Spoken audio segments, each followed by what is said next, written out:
Sülh sazişi imzalandıqdan sonra müxalifət qalib gəlsə, bu müqaviləni asanlıqla ləğv edə biləcəkmi?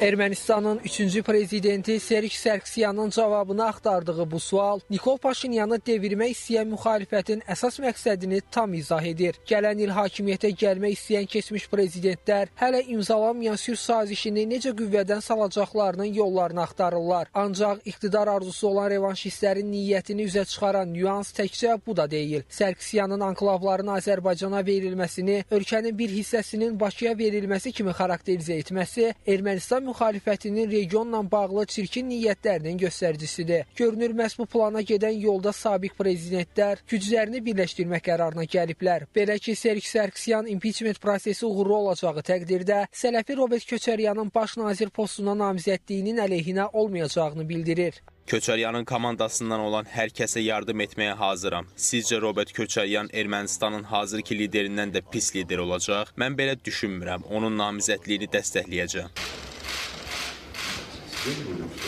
Rusiya Xarici İşlər Naziri Sergey Lavrovun İrəvan səfərindən əvvəl Robert Köçəryanın, səfərdən dərhal sonra isə Serj Sarkisyanın açıqlamaları daxildə ciddi proseslərin getdiyinin siqnallarıdır.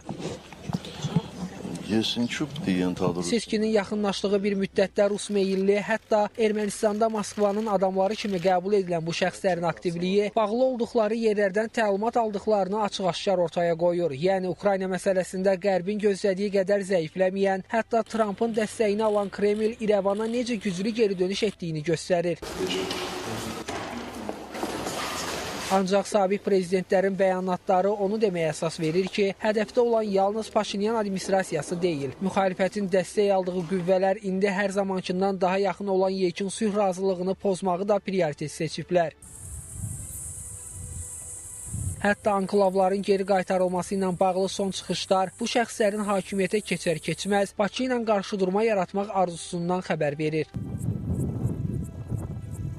Paşinyanın seçkilərə anti-Rusiya tezisləri ilə gedəcəyindən qorxulur. Buna görə Rusmeyilli siyasətçilərə dəstək artırılıb. Amma onların hədəfi tək Paşinyan da deyil. Görünür, Bakı ilə bağlı da nəsə planlar var. Sabiq prezidentlər torpaqların geri qaytarılması kimi çıxışlar edirlər. Ümid edək ki, bu müharibəyə deyil, seçicilərə hesablanmış addımdır. Ermənistan daxilindən gələn bu tip açıqlamalar fonunda Ağ Evdən Cənubi Qafqazla bağlı verilən şərh də diqqət çəkməyə bilməzdi. Birləşmiş Ştatların dövlət katibi Mark Rubionun Azərbaycan və Ermənistan arasında real münaqişə təhlükəsinin olduğunu deməsi qarşıdurmanın mümkünlüyünə inamı artırır. Amma həm daxildən, həm də xaricdən olan münaqişə anonslarına İrəvan iqtidarının rəsmi şərh vermədən cavab mesajı səsləndirməsi də diqqətdən qaçmamalıdır. Ermənistanda bir çox valideynlər məcburi hərbi xidmətdən yaymaq üçün övladlarını Ermənistan vətəndaşlığından çıxarırlar. Milli təhlükəsizlik səbəbindən dəqiq rəqəmləri dərc etmirik.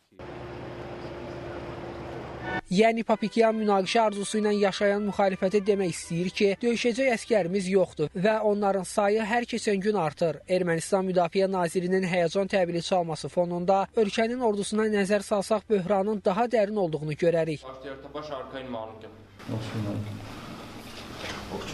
Ermənistanda əskər valideynləri minlərlə dollar rüsum ödəyib uşaqlarını vətəndaşlıqdan çıxarırlar ki, əskər getməsinlər. Səbəbsə ordu sıralarından yollanan ermənilərdən bir çoxunun müharibə olmadığı təqdirdə ölü qayıtmasıdır. Hələ ötən ay Ermənistan ordusunda qeyri-döyüş şəraitində 3 əskər ölüb. Statistikaya nəzər salsaq, ötən ilin sonu bu ilin əvvəlindən bu günədək Ermənistan ordusunda qeyri-döyüş şəraitində 36 ölüm faktı qeydə alınıb ki, bunun da 5-i səhhətdə yaranan problemə görə olub. Digər ölümlərə səbəbsə özünə qəsd və qətildir.